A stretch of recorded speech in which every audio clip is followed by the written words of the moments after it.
오늘 본문의 내용은 아주 명료합니다. 만일이라는 문장을 세 번을 써가면서 결국 우리는 죄인일 수밖에 없다.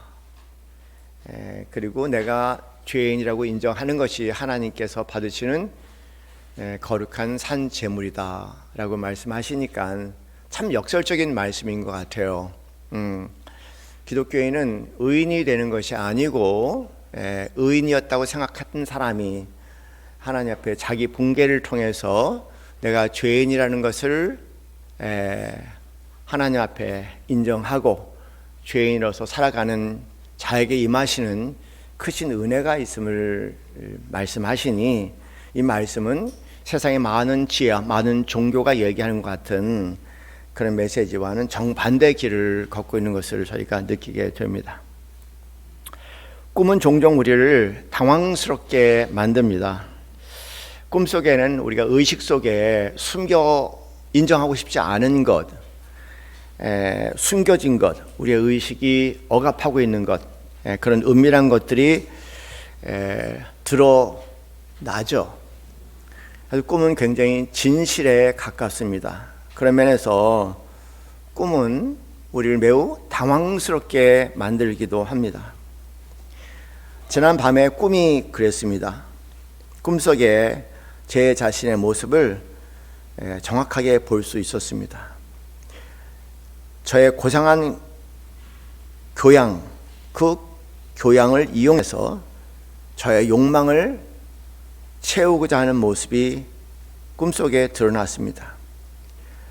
저의 고상한 덕목, 미덕이라고 하는 것을 통해서 깊이 살펴보니 여전히 나의 욕망을 채우는 모습도 보았습니다. 나의 고상한 영성, 목사의 자리에서도 여전히 나의 욕망을 채우고 있는 모습을 저는 보았습니다. 세상에서 귀하고 귀하다고 얘기하는 진선미, 진리와 선, 그리고 미를 통해서도 그 자체의 미적 감각을 즐기기보다는 나의 욕망을 채우는, 도구화하는 그런 모습을 꿈속에서 적나라하게 볼 수 있었습니다. 처음에는 당황했죠. 옛날 같았으면 굉장히 당황했을 텐데, 저는 그 드러나는 꿈을 통해서 깨자마자 감사합니다 라는 기도를 드리게 됐습니다. 제 신앙삶의 과정을 보면 크게 두 가지 과정이 있었던 것 같아요.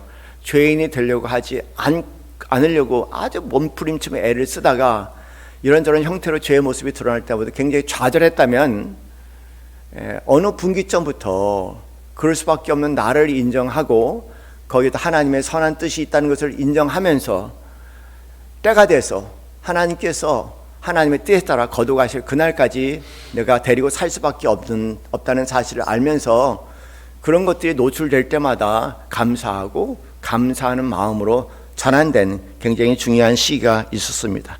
그래서 감사하게 되죠. 꿈은 보통 세 가지 경우 자주 나옵니다. 실제 타락의 경고가 있습니다. 내 안에 미세한 어떤 움직임, 미세하게 움직이는 욕망이 있죠. 이것이 무의식 가운데 있는데 꿈은 그 무의식을 드러내고 확대해서 우리하고 보게 하고, 그런 면에서 내가 타락할 수 있다는 그런 타락의 경종을 울려서 우리를 보호하고 지킬 수 있는 그런 비밀을 가지고 있는 것이 꿈입니다. 더 나아가서 꿈은 저 개인의 경우에 더욱더 순수한 목회자로 빚어지기 위한 우리 내면의 섞인 동기들을 드러내면서 내가 좀 더 하나님 앞에 거룩한 백성이 되기를 원하는구나, 좀 더 순수한 목자가 되기를 원하는구나, 그런 제 안에 그 깊이 숨겨진 동기를 상대적으로 드러낸다는 측면에서 제 자신의 정체성에 정확과 깊은 관계를 갖기도 합니다.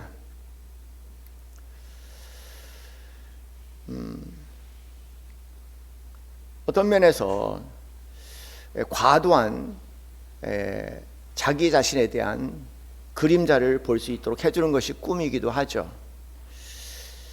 실제로는 조심하고 살고 있는데 내가 지나치게 부풀어진 완벽주의적인 나의 성격 때문에 드러나기도 하죠.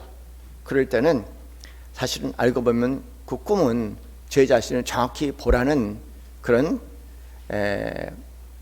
하나님의 신호이기도 합니다. 그런 면에서 이런저런 꿈들은 실제든 그렇지 않은 꿈속이든 상상이든 생각이든 드러나는 여러 가지 죄성들은 하나님의 손길이라는 것을 이해를 하셔야 합니다.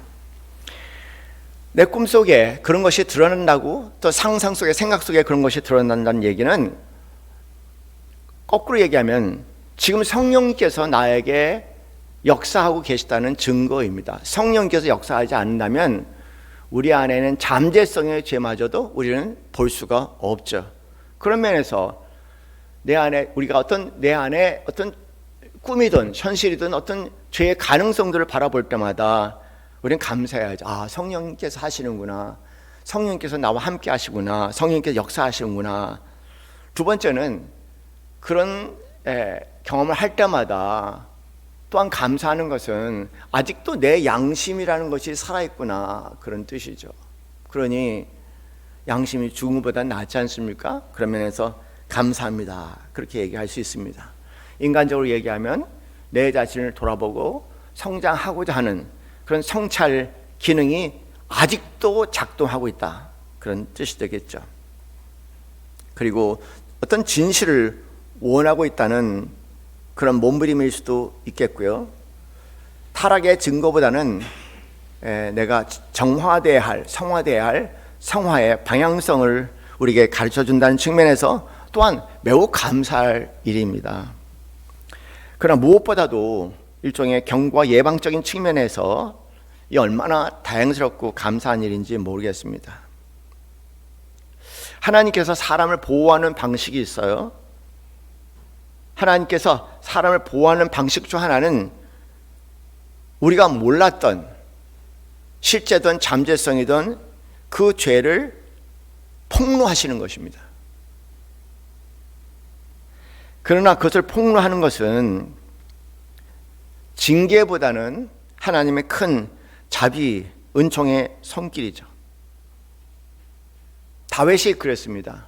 다윗의 오랫동안 잠재됐던 죄가 드디어 드러나게 됐지 않습니까? 그 드러나는 사건을 통해서 그 전에 몰랐던 하나님의 놀라운 은혜를 경험하면서 시편 131편에 내가 크고 기인한 일을 꿈꾸는 자가 아니라 오히려 젖된 어린아이가 그 어미 품에 안긴같이 하나님의 품을 사모한다는 하나님의 더 큰 은혜를 경험한 사건입니다. 그런 면에서 여러 가지 죄악의 모습들이 드러날 때 우리는 희망적으로 바라봐야 될 것 같아요. 첫째, 우리의 죄성이 여러 가지 형태에 드러날 때 좌절하지 마시고요, 감사하세요.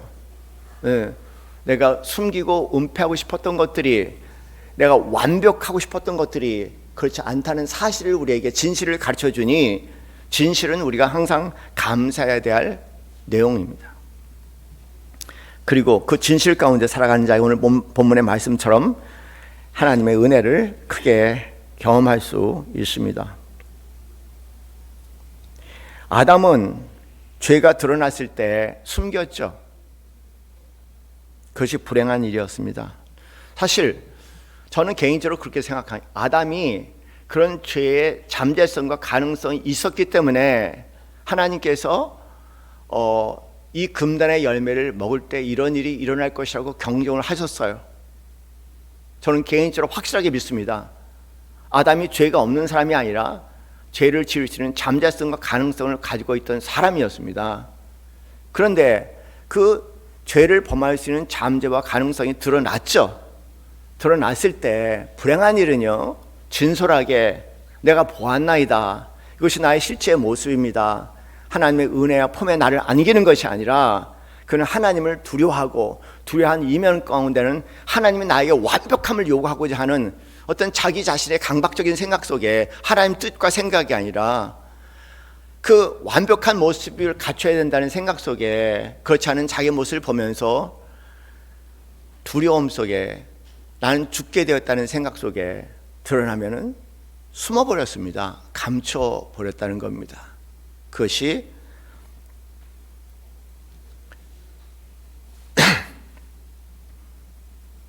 큰 불행을 가져온 거죠.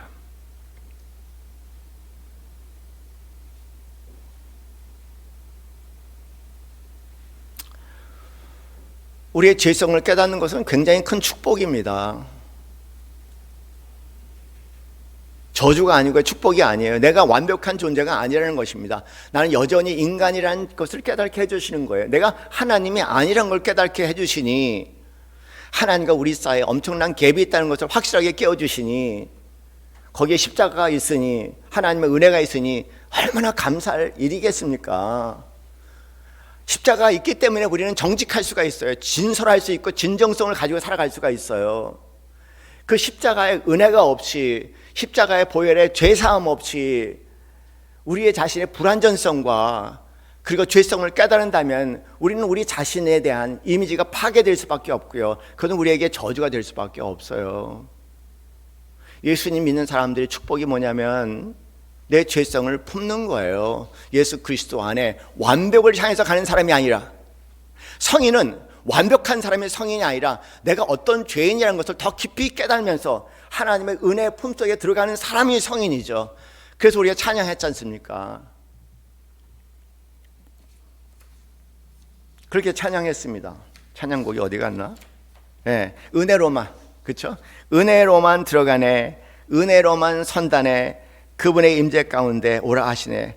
우리를 부르신 그곳은 은혜로 들어가네. 우리의 노력, 우리의 수고가 아니라는 거예요. 아, 이게 그렇게 어려운가 봐요.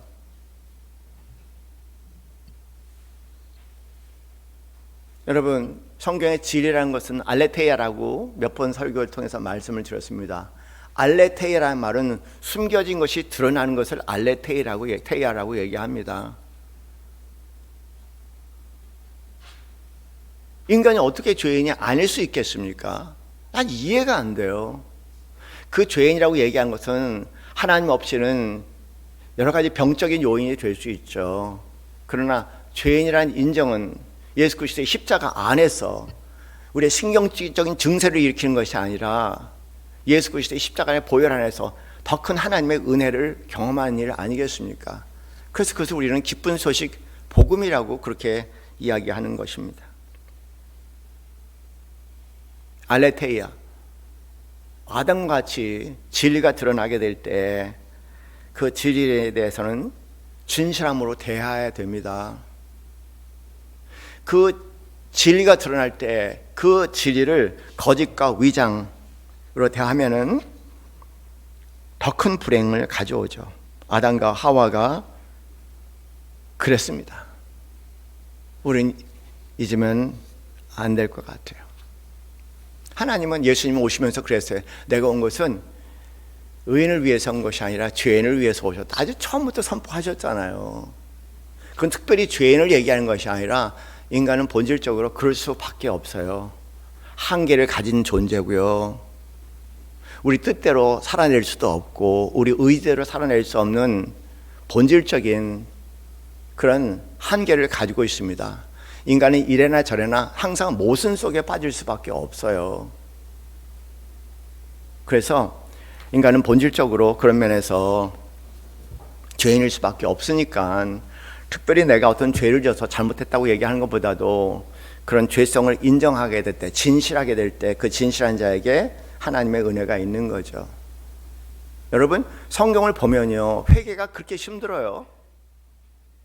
하나님께서 많은 선지자들을 보내서요, 이스라엘 백성들에게 회개하라고 얼마나 얘기했는지 몰라요. 그런데 너의 죄를 깨닫고 회개하라고 얼마나 많이 얘기했습니까? 안 했어요. 안 했어요. 자기의 죄가 뭔지를 모르는 거예요. 왜냐하면 얼마 전에 자기의 죄를 합리화시키고 정당화시킬 수 있는 이유가 충분히 있었거든요. 우리처럼. 그래서 아무리 회개를 외쳐도 회개하지 않았고, 회개하지 않은 결말은 뭐였냐면 참으로 불행한 삶을 자신과 자손들에게 끌어온 비극이었죠. 회개할 수 있다는 것, 나의 죄성을 깨닫고 성령님의 도우심이라든가 여러 가지 방법으로 나에게 한계가 있는 존재로서 죄의 모습을 깨닫게 해주신 것은 그것은 가장 큰 은혜입니다. 여러분, 그렇잖아요. 자식하고도 그렇고 부부간 사이도 그렇습니다. 아무리 얘기를 해도 그 얘기를 못 듣는 이유가 있잖아요. 아무리 얘기를 해도 무슨 말인지 모르고 끊임없이 반박만 하는 거예요. 얼마나 불행한 일입니까? 하나님과 우리의 관계가 그렇단 말이에요. 내가 만약에 틀렸다고 해도 내 말에 요만큼이라도 진리가 있거든요. 씨알 만한 진리가 있어요. 그 말에 주워 들을 수 있다면 자기 돌아설 수 있겠죠. 돌아서면 모든 사람들의 축복이 되는 거예요. 그런데 그게 그렇게 어려워요. 여러분, 죄를 깨달을 때 할렐루야 감사하시는 성도님 되시기 바랍니다. 우리에게는 예수님의 보혈이 있기 때문에 그래요. 거기에 좌절하지 마세요. 절망하지 마세요. 어둠 속에 빠지지 마세요. 비난하지 마세요. 내가 그런 사람이 아닌 것처럼 하지 마세요. 그것은 철저하게 사탄의 계획입니다. 그렇지, 맞아. 인간인데, 인간은 어쩔 수 없는 죄인이에요. 어떻게 인간이 하나님이 될 수 있습니까? 하나님 기준에서 인간은 부족할 수밖에 없잖아요. 그걸 수용하는 게 그렇게 힘든가 봐요. 그래서 부부 사이에, 그래서 부모와 자녀 사이에, 그래서 사회 안에 계속 악이 자리하고 있는 거예요. 병이 자리하고 있는 겁니다.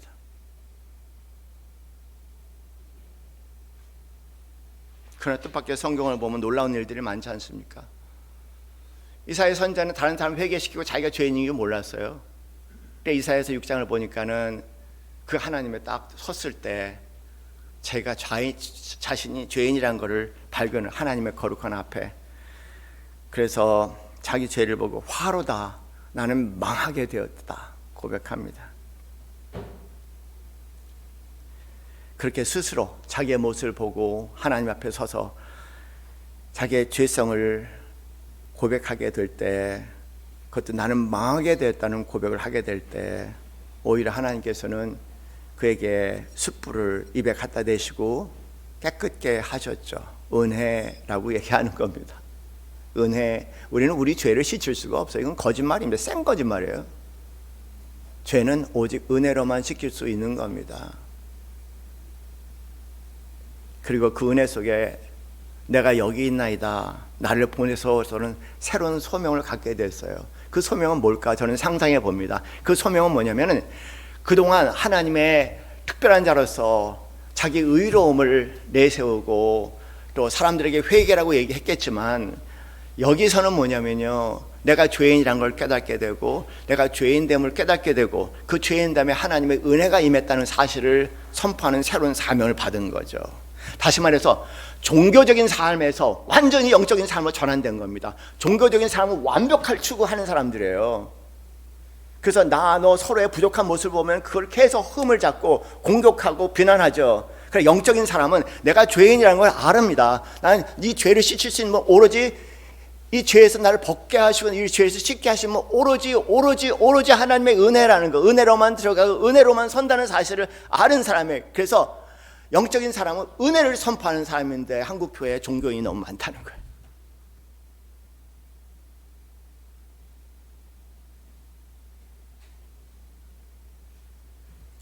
자신의 마음에 들지 않은 모습들 품으세요. 나의 마음에 들지 않은 모습들을 품고 하나님 앞으로 나가세요. 그분의 은혜 속에 머무르세요. 그럼 여러분은 하나님을 만나게 될 것입니다. 욥이 그랬어요.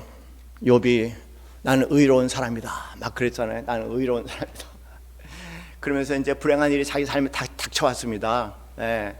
하나님 말씀을 지키고, 그래서 이제 성경에서 동양의 성자라고 얘기할 정도로 그렇게 의로운 사람이었나 봐요.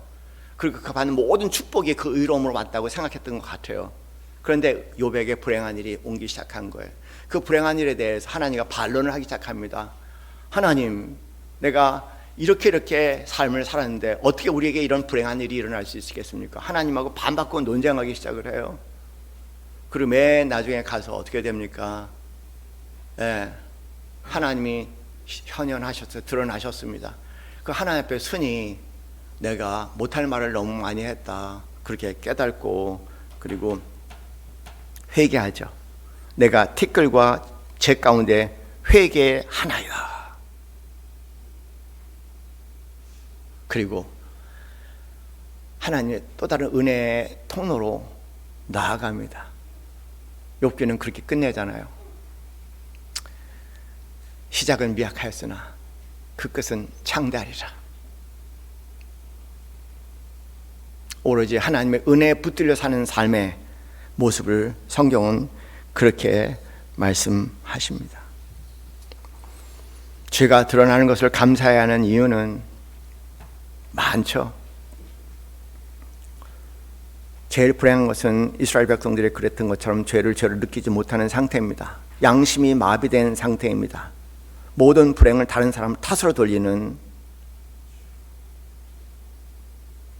자기 의로움입니다.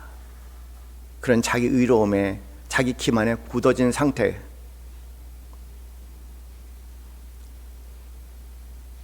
이런 무감각이 가장 위험한 거죠. 죄를 느끼지 않으려는 이유는 알아요. 자기 의로움을 끝까지 지키고 싶어하는 것이 인간의 모습이니까요.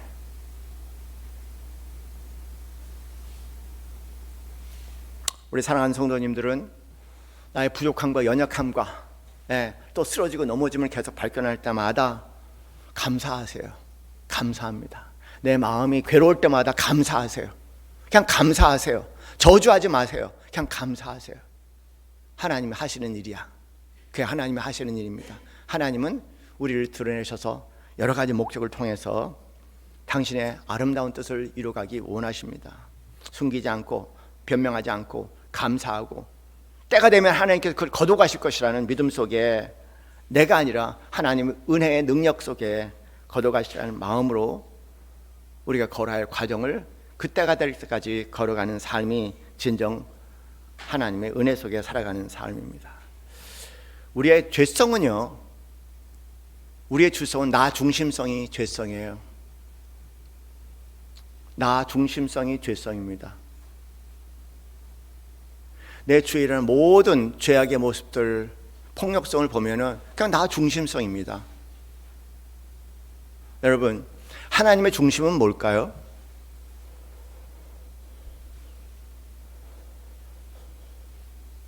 하나님의 중심은 우리예요. 기억하세요. 하나님의 중심은 하나님이 아니에요. 창세기 1장부터 그렇게 시작이 됐어요.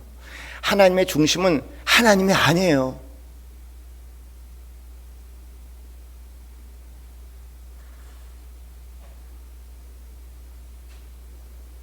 우리예요. 이미 충분하신 하나님입니다. 결핍의 요인이 없으세요. 어떤 그 결핍을 채우고자 하는 목적하에서 우리를 창조하시고 우리를 그 목적에 맞게 활용하시는 도구적인 세계를 만드시지 않으셨어요. 하나님 충분하십니다. 하나님 우리를 모든 피조물 도구로 사용하실 이유는 하나도 없어요. 하나님의 관심은 우리의 결핍성과 우리 부족함 속에 실험하고 있는 우리를 향하는 끊임없는 긍휼하심이죠. 그 하나님의 중심성은 우리를 위함이에요.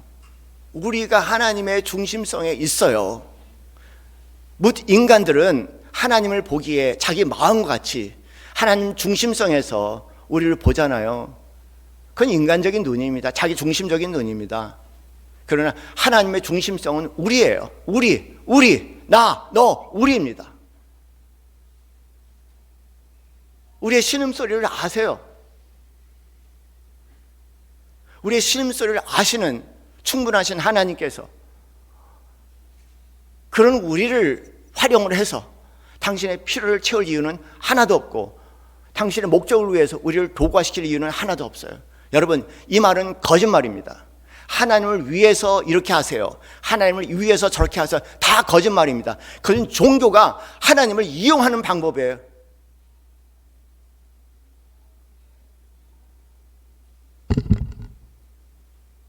하나님은, 하나님의 중심은 우리고 우리의 고통이고 우리의 불행이고 우리의 신음소리입니다.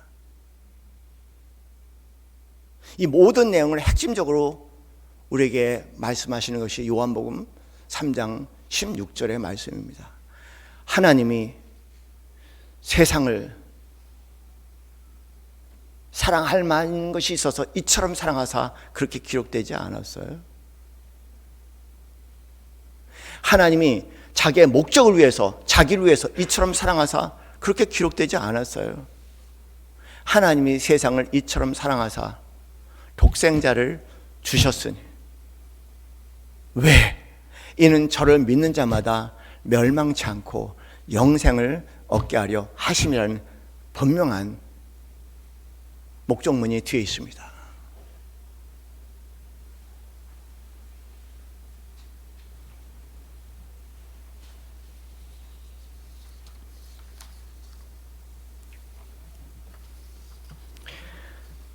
우리 모든 불행 질성은 자기의 중심성에 있습니다. 그 중심성을 벗어날 수 있는 유일한 길은 늘 주기도문을 묵상하는 것밖에 없어요. 왜냐하면 주기도문은 우리의 중심성에서 하나님 중심성으로 옮겨가는 것이고, 그 하나님 중심성으로 옮겨가는 것은 나를 위한 것도 아니고 너를 위한 것, 다 우리를 위한 거예요. 그 주기도문을 보면은 우리가 계속 나오지 않습니까? 그것이 이 땅에서 우리 추구할 수 있는 최선의 삶이죠. 주기도문 한번 같이 해봅시다. 시작. 하늘에 계신 우리 아버지여, 이름이 거룩히 여김을 받으시옵시며 나라에 임하옵시며 뜻이 하늘에서 이루어진 것 같이 땅에서도 이루어지리다. 오늘날 우리에게 일용할 양식을 주옵시고 우리가 우리에게 죄진 자를 사하여 준 것 같이 우리 죄를 사하여 주옵시고 우리를 시험에 들지 말게 하옵시며 다만 악에서 구하옵소서. 대개 나라와 권세와 영광이 아버지께 영원히 싸웁니다. 우리의 중심성이 옮긴 겁니다. 모든 악과 죄악은 우리의 중심성에 있어요. 그래서 이 주기도문은 놀라운 비밀을 담고 있습니다. 제가 이 주기도문을요, 우리 인간들 중심에 주기도문으로 제가 패러디를 한번 해봤어요. 그랬더니 패러디를 했더니 이렇게 되더라고요. 하늘에 계신 우리 아버지여, 내 이름이 높임을 받게 하시며 내 나라가 임하게 하시며 내 뜻이 하늘에서 이루어진 것 같이 땅에서도 이루어지기를 바라나이다. 다 우리 이렇게 살잖아요. 이렇게 기도하잖아요. 이것이 얼마나 큰 불행을 가져오는지 얼마나 많은 사람들이 알 수 있을까 생각해 봅니다. 오늘 날 우리에게 내가 원하는 것을 주셨고 내가 상처 준 것은 가볍게 넘어가게 하시고 내가 상처받은 것은 깊이 느끼게 하소서. 우리를 불편한 진실에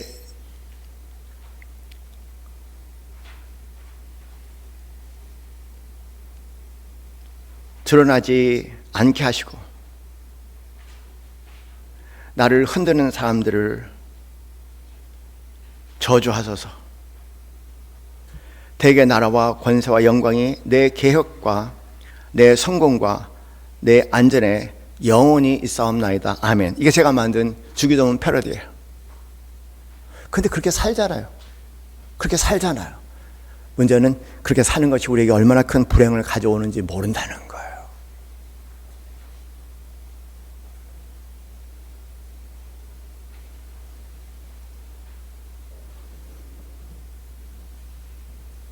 그래서 여러분 주기도문 안에, 여러분 주보 안에 제가 함께 읽을 수 있는 좀 더 길게 쓴 패러디를 만들었습니다. 주기도문의 대척점의 기도로서 자기 중심 세계의 기도가 어떻게 될 수 있는지 주기도문과 비춰봤죠. 함께 한번 읽어보겠습니다. 나 자신이 중심이 되게 하소서. 하늘보다 내 상황을 먼저 보게 하시고 아버지보다 내 감정을 더 신뢰하게 하소서. 우리보다 나를 먼저 생각하게 하시고 공동체보다 개인의 이익을 우선하게 하소서. 내 이름이 높임을 받게 하소서. 하나님의 이름보다 내 평판이 더 중요하게 하소서. 사람들이 나를 인정하게 하시고 내 가치를 박수와 숫자로 측정하게 하소서. 잊혀지는 것을 두려워하게 하시고 돋보이지 못하면 불안하게 하소서. 내 나라가 임하게 하소서. 내 계획이 기준이 되게 하시고 내 방식대로 세상이 움직이길 원하게 하소서. 타인을 이해하기보다 통제하게 하시고 섬기기보다는 지배하게 하소서. 내 작은 왕국을 지키기 위해 늘 긴장하며 살게 하소서. 내 뜻이 하늘에서도 땅에서도 이루어지게 하소서. 함께 읽겠습니다. 기다림보다 조급함을 택하게 하시고 신뢰보다 조작을 선택하게 하소서. 뜻이 막히면 분노하게 하시고 뜻대로 되면 교만하게 하소서. 내 뜻이 곧 진리라고 믿게 하소서. 내일과 내년의 양식을 미리 쌓게 하소서. 오늘 충분함을 모르고 항상 더 필요하다고 느끼게 하소서. 많이 가져도 부족하게 하시고 남보다 적으면 수치심을 느끼게 하소서. 소유가 곧 안전이라고 믿게 하시고 싸울수록 더 불안하게 하소서. 나에게 상처 준 자를 결코 용서하지 않게 하소서. 기억하게 하시고 계산하게 하시고 마음속 재판을 멈추지 않게 하소서. 내 허물을 작게 보게 하시고 타인의 허물을 크게 보게 하소서. 오름은 가지되 평안을 잃게 하소서. 시험을 피하게 하시고 악은 내 편이 되게 하소서. 편한 길만 찾게 하시고 진실보다는 쉬운 선택을 하게 하소서. 유혹 앞에서는 합리화하게 하시고 어둠 앞에서는 침묵하게 하소서. 고난 없는 삶을 원하다가 의미 없는 삶에 머물게 하소서. 나라와 권세와 영광이 내게 있사옵나이다. 잠시 가진 것을 영원한 것처럼 붙들게 하시고 사라질 명예를 위해 영혼을 소모하게 하소서. 높이 올라갈수록 더 두렵게 하시고 더 많이 가질수록 더 외롭게 하소서.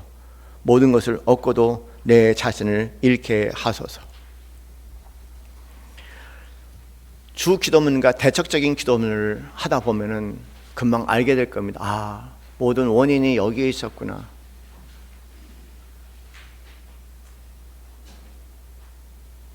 나의 불행이, 나의 고통이 누구에 의한 것이 아니라 나로 인한 것이구나.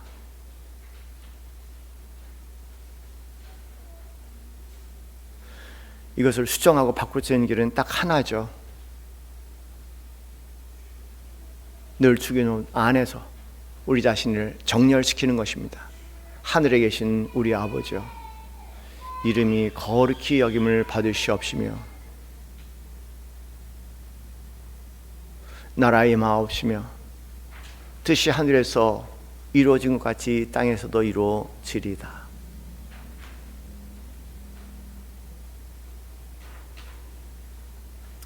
함께 기도하겠습니다.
하나님 아버지, 진솔하게 하옵소서. 하나님이 아님에도 불구하고 하나님 척하는 우리 자신의 거짓 위선을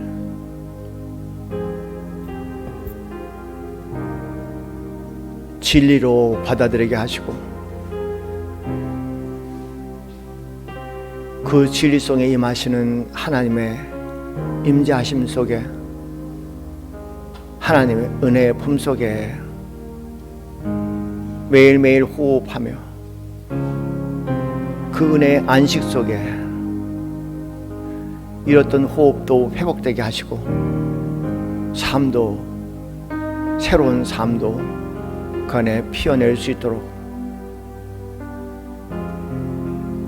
우리를 인도하여 주시옵소서.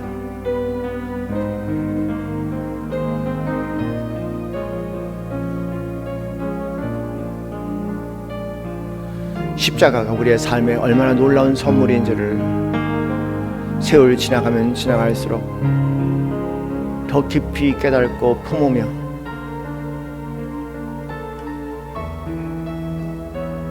은혜로 주신 새로운 생명, 은혜로 살아갈 수 있도록, 은혜의 존재가 될 수 있도록 우리를 인도하여 주시옵소서.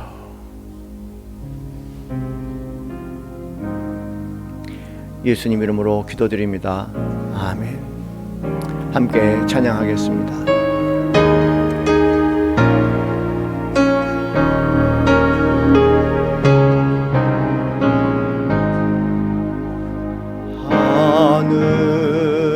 하늘에 계신 아버지, 이름 거룩하사 주님 나라 임하시고 뜻이 이루어지다.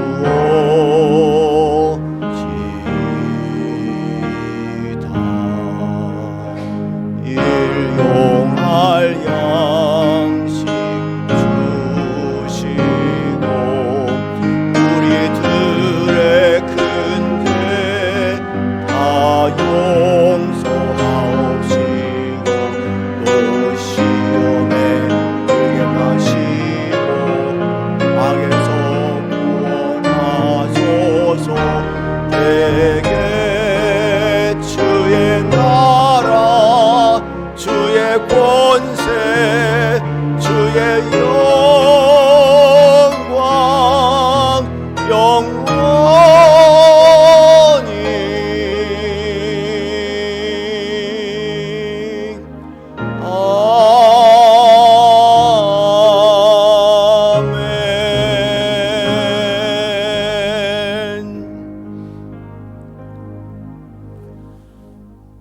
이제는 우리 주 예수 그리스도의 말할 수 없는 사랑과 하나님의 은혜와 성령의 감동 감화하심이 주님 가르쳐주신 기도문에 참여하며 나날이 더 큰 은혜 속에